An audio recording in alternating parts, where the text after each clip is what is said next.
And welcome to cycles. तो मैं हूं मुस्कान और आज मैं लेके आई हूं साइकोलॉजी स्टूडेंट्स की एक सबसे डिमांडिंग वीडियो जो है कि CUET PG साइकोलॉजी के लिए एक्चुअली में कौन सी बुक रेफर करें, कहाँ से पढ़े। तो मेरे साथ एंड तक बने रहिएगा क्योंकि यूनिट वाइज मैं आपको बुक्स बताऊंगी और एंड में जाते जाते कुछ ऐसे फ्री रिसोर्सेज बताऊंगी जो आपको बहुत ज़्यादा हेल्प करेंगे आपकी इस जर्नी में। सो चलिए स्टार्ट करते हैं। बुक्स के साथ साथ आपको सिलेबस समझना भी बहुत ज़्यादा ज़रूरी है। एक बारी NTA की वेबसाइट पे जाके सिलेबस डाउनलोड कीजिए, उसको देखिए, पढ़िए तो आपको समझ आएगा। ठीक है, स्टार्टिंग विद हमारा सबसे पहला यूनिट है इंट्रोडक्शन टू साइकोलॉजी। तो भाई आप साइकोलॉजी स्टूडेंट हो तो आपको इन तीनों बुक्स के बारे में पता ही होगा। तो सबसे पहले हमारी आती है मॉर्गन एंड किंग।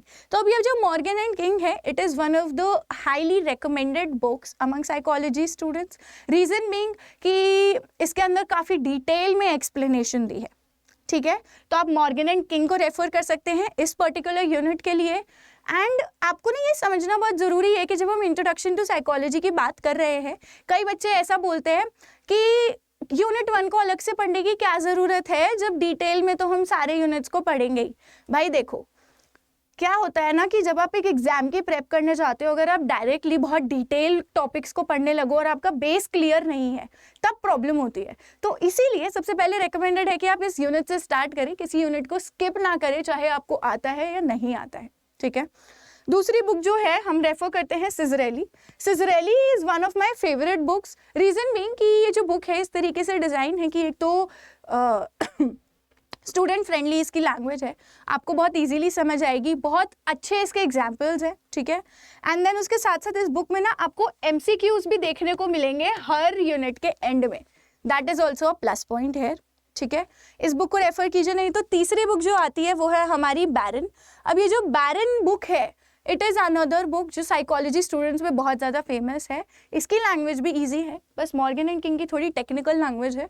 तो आप तीनों में से कोई भी बुक्स ले सकते हैं। नाउ अगर आप एक नॉन साइकोलॉजी स्टूडेंट हैं, मैं आपको रेकमेंड करूंगी कि आप एक्चुअली में ना NCERT से स्टार्ट करें 11th एंड 12th की। भाई आप जब किसी भी एग्जाम के लिए प्रिपेयर करते हैं ना, NCERT तो रेफर होती ही होती है। तो अगर आप एक स्कूल लेवल फाउंडेशन बनाएंगे तो आपको समझ आएगा कि साइकोलॉजी में एक्चुअली आगे पढ़ना क्या है। थोड़ा बेसिक लेवल मिलेगा, फिर आप इन बुक्स को रेफर करेंगे, थोड़ा और बेसिक होगा। फिर जब आप यूनिट में डिटेल्स में जाएंगे तो आपकी जो एक कॉन्सेप्ट की पकड़ होती है वो और ज़्यादा मजबूत हो जाएगी। ठीक है, यूनिट 1 आप इससे स्टार्ट कीजिए, एक चैप्टर एक दिन में आराम से हो जाना चाहिए।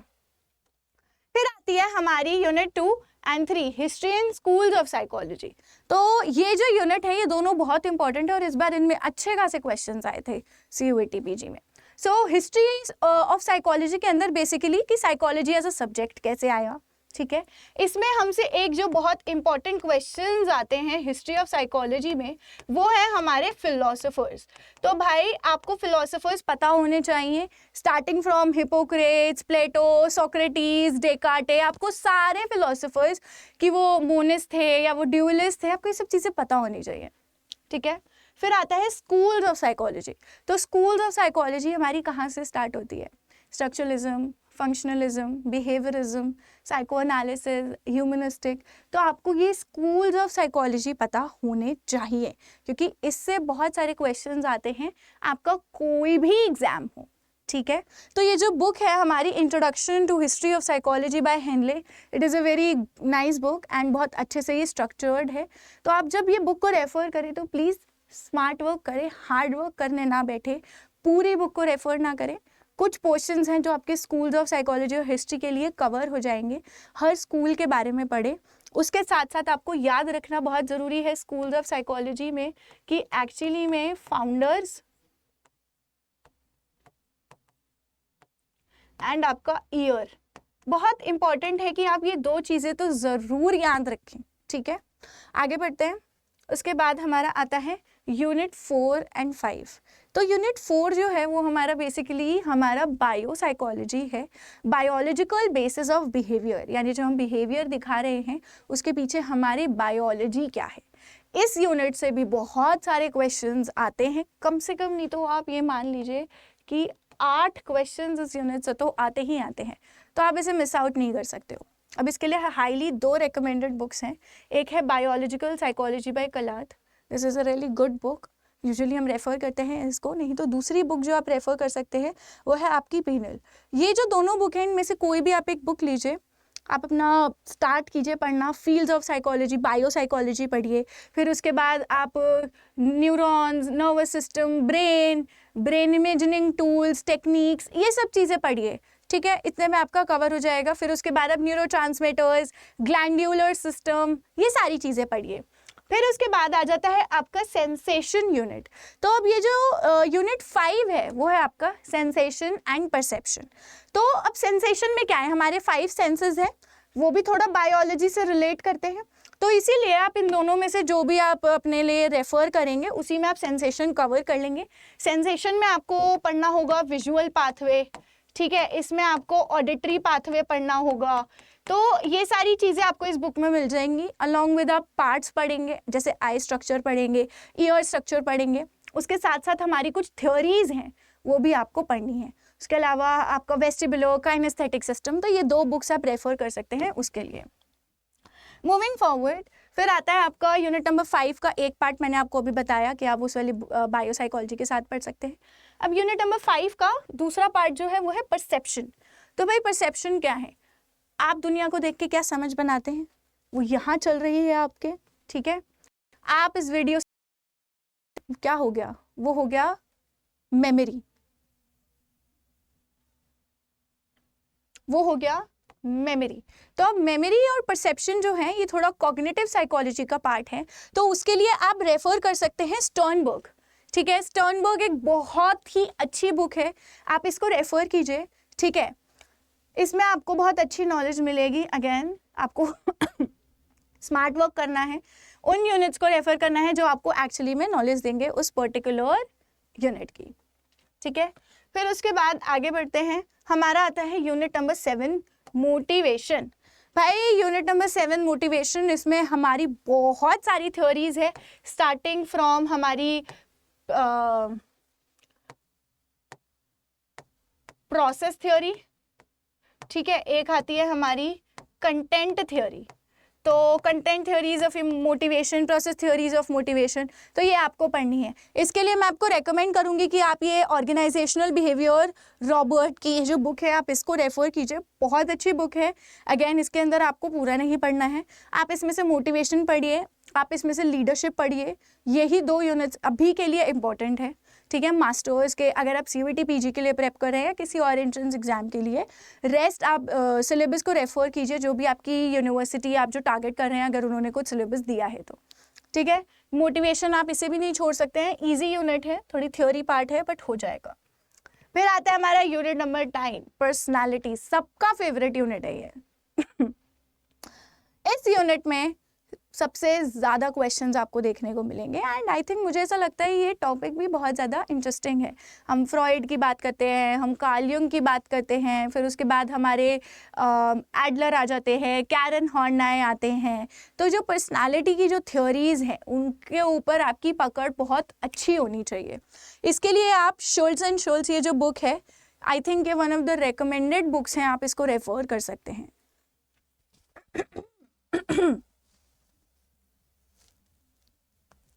फिर आता है आपका यूनिट नंबर 11। यूनिट नंबर 11 जो है आपका लाइफ स्पैन डेवलपमेंट। तो भाई कई बार ना हम इस यूनिट को बच्चे सोचते हैं कि मिस कर दें, बट क्या आप एक्चुअली में इसे मिस कर सकते हैं? नहीं, आप इसे मिस नहीं कर सकते हैं, क्योंकि इसके अंदर आपका प्री बर्थ यानी जो प्री नेटल होता है तब से लेके आपका डेथ तक का जो एक पूरा सफ़र है इस बुक में कवर होता है, तो आप इसे मिस नहीं कर सकते हैं, ठीक है। इसके अंदर बहुत इंपॉर्टेंट थ्योरीज जो आपकी आती है, एरिक एरिक्सन हो गया, पियाजे हो गए, कोहलरबर्ग की मोरल डेवलपमेंट हो गई, ठीक है। उसके बाद आप क्रोमोसोम्स पढ़ते हैं, जेनेटिक डिसऑर्डर्स पढ़ते हैं, आपकी डेथ की स्टेजेस हैं, वो सब चीज़ें आप पढ़ते हैं, अटैचमेंट स्टाइल्स हो गए, अटैचमेंट की थ्योरीज हो गई, तो वो सारे आपके इस यूनिट से आते हैं। तो you can not miss this unit as well. Moving forward, अब आता है हमारा एबनॉर्मल और क्लिनिकल साइकोलॉजी। सारे साइकोलॉजी स्टूडेंट्स का सबसे फेवरेट यूनिट है ये, कि भाई हम तो डिसऑर्डर्स पढ़ेंगे। तो डिसऑर्डर्स पढ़िए आप, एनटीए ने आपको पूरी छूट दी है कि आप पूरी किताबें पढ़िए, ठीक है। सो अब ये जो एबनॉर्मल एंड क्लिनिकल साइकोलॉजी है, इस वाले यूनिट से एनटीए में बहुत क्वेश्चंस आते हैं, ठीक है। इतना नहीं है कि सिर्फ वो लिमिटेड है एबनॉर्मल और क्लिनिकल साइकोलॉजी से। भाई लास्ट वाले इस बार का जो पेपर था, उस पेपर में आपको बहुत सारे थेरेपी के क्वेश्चंस भी थे। थेरेपी कौन कौन सी थी? सीबीटी से क्वेश्चंस आए थे आपको, आरईबीटी से आए थे, ठीक है। एंड वेरी लाइकली कि इस बार भी वो जो यूनिट्स हैं वो आगे भी कंटिन्यू होंगे पूछना, जिसमें वो थेरेपीज़ के बारे में पूछेंगे। तो इसके लिए ये जो बुक है आपकी ग्लैडिंग, आप इसमें रेफ़र कीजिए, ठीक है। अगर आप किसी और एंट्रेंस के लिए प्रिपरेशन कर रहे हैं, फॉर एग्जांपल अगर आप मास्टर्स इन काउंसलिंग साइकोलॉजी के लिए प्रिपेयर कर रहे हैं, जैसे क्राइस्ट यूनिवर्सिटी हो गई, तो ये वाली बुक मैं आपको रेकमेंड करूँगी उसका काउंसलिंग पार्ट को कवर करने के लिए, ठीक है। एज अ साइकोलॉजी स्टूडेंट आपको ये बुक तो ज़रूर रीड करनी ही चाहिए, ठीक है। उसके बाद हमारा जो एबनॉर्मल वाला पार्ट है उसको केटर कैसे करना है, क्योंकि उसके अंदर तो बहुत सारे ही डिसऑर्डर्स हैं। तो भाई देखो आपको ना डिसऑर्डर्स की क्लासिफिकेशन पता होनी चाहिए, ठीक है, कि एक्चुअली में कौन से डिसऑर्डर की कैटेगरी में क्या आता है। आपको डीएसएम की हिस्ट्री पता होनी चाहिए, आपको आईसीडी पता होना चाहिए। एंड ये जो हमारी कार्सन एंड बुचर की ये जो बुक है, this is one of the very good book that you can refer to, जिस पे आप अपनी कमांड ले सकते हैं। दूसरी तो आपको पता ही है DSM-5, इसे रेफर कीजिए। डिसऑर्डर्स की कैटेगरीज के बारे में थोड़ा रीड कीजिए, जैसे कि आपके पैराफिलिक डिसऑर्डर्स हो गए, सेक्सुअल डिसफंक्शन डिसऑर्डर्स हैं। इसमें क्वेश्चन आते हैं कि क्या ये इसका पार्ट है या नहीं, जैसे ऑब्सेसिव कंपल्सिव डिसऑर्डर, क्या ये उसका पार्ट है, एंजाइटी डिसऑर्डर्स का या अलग कैटेगरी है। ऐसे क्वेश्चंस आपके बहुत आते हैं, ठीक है, तो आप इनको रेफर कीजिए। उसके बाद एंड सीबीटी एंड आरईबीटी जो थेरेपीज़ हैं, आपको इसमें पता होना चाहिए कि एक्चुअली में इनके फाउंडर कौन है। फाउंडर जानना बहुत ही ज़्यादा इम्पोर्टेंट है। उसके बाद हमारे साइकोलॉजी स्टूडेंट्स का सबसे favourite, the most favourite unit, statistics and psychological testing. इसको कैसे करें भाई? एनटीए ने तो इंक्लूड किया ही है, ठीक है। साइकोलॉजिकल टेस्टिंग भी टेक्निकल है, स्टैटिस्टिक्स तो है ही, क्योंकि हमें ऐसा लगता है कि इसमें दुनिया जहाँ की मैथ्स आएगी, बट एनटीए में इतनी मैथ्स नहीं आती है भाई। देखो स्टैटिस्टिक्स फॉर साइकोलॉजी में आपको पता होना चाहिए कि इसमें आएगा मीन आएगा, मीडियन आएगा एंड मोड आएगा, ठीक है। इसके अलावा एनटीए आपसे कोई कैलकुलेशन इतनी नहीं ही पूछता है, ठीक है। पूछेगा भी तो आपको पता होना चाहिए central measures of variability, measures of central tendency आपको पता होनी चाहिए, ठीक है। किसी भी एग्जाम के लिए आप प्रेप कर रहे हैं तो आपको ये जो जैसे काई स्क्वायर टेस्ट हो गया, उनकी कैलकुलेशंस आपको पता होना चाहिए, आपको फॉर्मूलाज याद रखने हैं। तो स्टैटिस्टिक्स फॉर साइकोलॉजी बहुत ईजी है।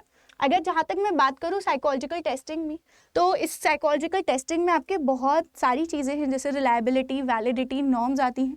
ये तीनों यूनिट्स आपको ये तीनों टॉपिक्स आपको बहुत डिटेल में पढ़ने हैं, ठीक है। मैं रेकमेंड करूँगी कि आप ना AK सिंह से पढ़ना स्टार्ट करो। AK सिंह की जो, क्योंकि पर्सनली जब मैं पढ़ रही थी मैंने भी इसी बुक को रेफ़र किया है। इस बुक की जो लैंग्वेज है ना वो बहुत ज़्यादा स्टूडेंट फ्रेंडली है, तो आपको बहुत ईजीली चीज़ें समझ आएंगी, क्योंकि हमें वही तो चाहिए, ठीक है। इसके अंदर से आप एक्चुअली में रिसर्च को बहुत अच्छे से पढ़ सकते हैं। रिसर्च इससे कीजिए, रिलायबिलिटी, वैलिडिटी, नॉर्म्स इस बुक से पढ़िए, ठीक है। अब साइकोलॉजिकल टेस्टिंग में ना थोड़े आपके एप्टीट्यूड टेस्ट, बैटरीज, ये सब चीज़ें भी आती हैं, तो आपको ये सब चीज़ें भी पढ़नी है। उसके लिए आप या तो साइकोलॉजिकल टेस्टिंग, ये वाली जो ग्रेगरी की ये बुक है, आप इसको रेफ़र कर सकते हैं। अगली बुक जो आप रेफ़र कर सकते हैं, स्टैटिस्टिकल रीजनिंग, ये जो मिनियम की जो बुक है, ज़्यादातर यूनिवर्सिटीज़ में इस बुक को रेफ़र किया जाता है।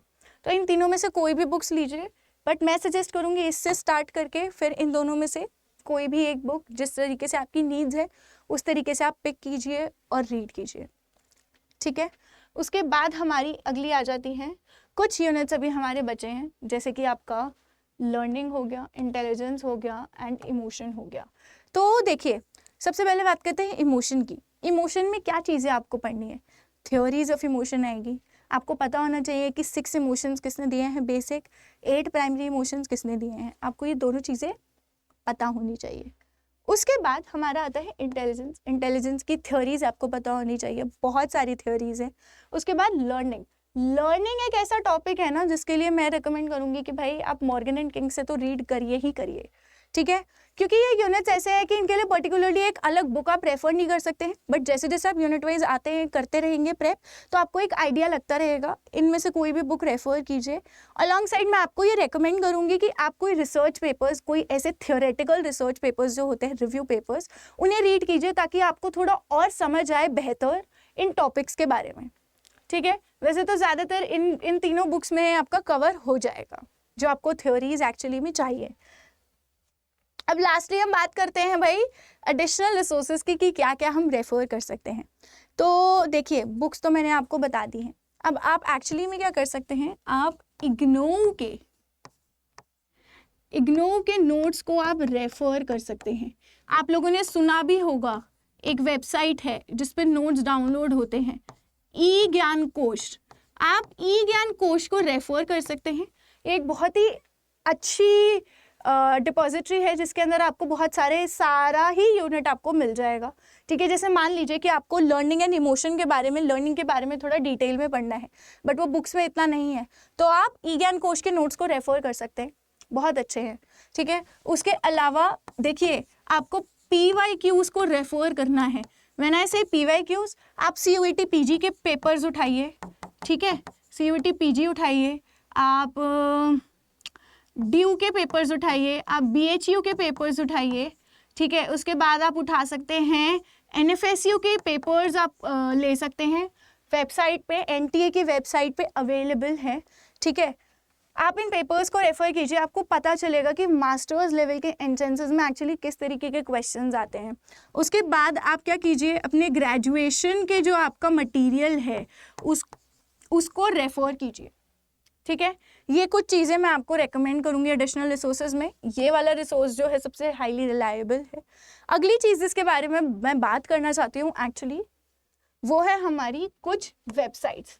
तो भाई कई बार क्या होता है कि आपको ना कुछ एडिशनल इन्फॉर्मेशन चाहिए, कुछ और एग्जाम्पल्स चाहिए। हालांकि अब तो AI है, ChatGPT है, जेमिनाई है, आप इन्हें रेफर कर सकते हैं, बट मैं रेकमेंड करूंगी कि कुछ ये जो वेबसाइट्स है ना, जैसे ये सिंपली साइकोलॉजी है, एक ये वेरी वेल माइंड है, इन दोनों वेबसाइट्स पे ना बहुत ही ज़्यादा अच्छा कंटेंट जो है अवेलेबल है इन टर्म्स ऑफ, जैसे मान लीजिए आपको क्लासिकल कंडीशनिंग के बारे में पढ़ना है, आप कोई भी एक इन दोनों वेबसाइट्स को रेफर कीजिए, बहुत डिटेल में जाता है। एंड इवन सिंपली साइकोलॉजी तो और डिटेल में जाता है, तो आप इन वेबसाइट्स को रेफर कर सकते हैं एग्जाम्पल समझने के लिए और डिटेल्ड एक्सप्लेनेशन के लिए। तीसरी वेबसाइट आपको पता ही है हमारी APA की है।